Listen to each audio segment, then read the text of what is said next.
Hi, Jerry Biden for Guitar YouTube. This is a discussion about prodigies and non-prodigies.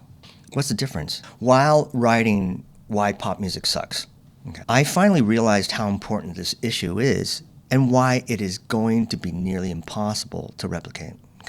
Via YouTube, you are being exposed to every prodigy in the world because now they have a way of recording themselves doing this incredible stuff before the age of 10, right? It's where a child younger than 10 possesses adult-level skills. However, what is most important to understand is that the great majority of our most revered, respected, and idolized pop artists were not prodigies.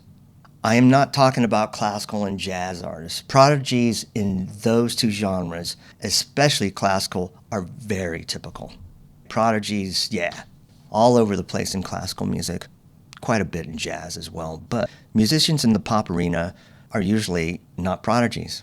When a prodigy is recognized by his or her parents, the parents will insulate their child, kind of forming a barrier of sorts to protect their prodigy from a typical childhood. And they just kind of inadvertently do it. Typically, that prodigy will not experience the same level of bullying, broken hearts, weird abusive relationships, and or ostracism within their social or familial ecosystems. They're protected, typically. Yes, there is the occasional prodigy that experiences abusive situations, such as Ludwig van Beethoven. He didn't have a good time growing up. Most of the time, the negative, everyday situations that, us typical kids have to deal with, they don't really have to deal with any of that. Some of it, but not at the level that the rest of us do, In current situations, prodigies have a promotion ecosystem expanding way beyond whatever prodigies possessed 100 years ago. In 2026, most prodigies have management already, and some are on tour already.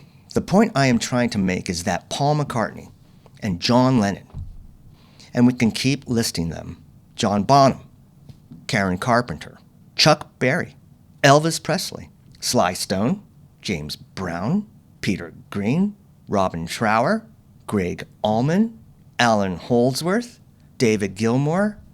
You just keep going. Peter Gabriel, David Bowie, Brian Jones, the founder of the Stones, who was probably the most accomplished musician in that band.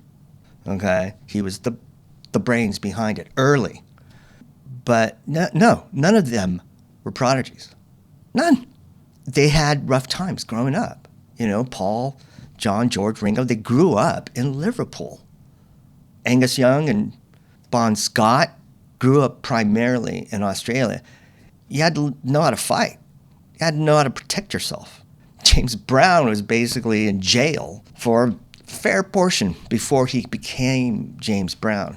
Why Pop Music Sucks, my book, will explain why was it this environment, this socioeconomic kind of state in which we lived in 80 years ago, 70, 60 years ago, that allowed those people, the very short list of people that I just named off, how they were able to do this. I want to state that one of the differences when you grow up as a typical kid, like Kurt Cobain, who used to sometimes get beat up on the way back home. He was not a happy kid at all. What all of these people possess is darkness inside themselves. And what we get to have once they get to a point where, they're expressing themselves musically is that darkness coming out and into the light. They couldn't come up with this stuff if it wasn't there to begin with. Give me Kurt Cobain every day of the week, I want that. I want Paul McCartney and John Lennon, who both lost their mothers when they were in their teens. It sucks, but that's why they became who they became.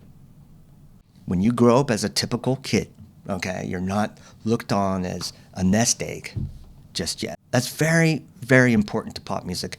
And yes, I think at this point we'll never have it again. we will never, ever have another Kurt Cobain.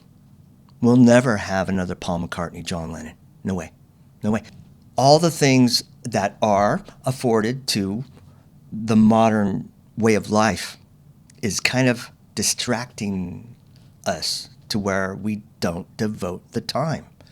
You gotta play guitar all freaking day. You gotta sing all day. You gotta play gigs all the freaking time. And they did it because they were able to gig everywhere, because that's what was the entertainment locally.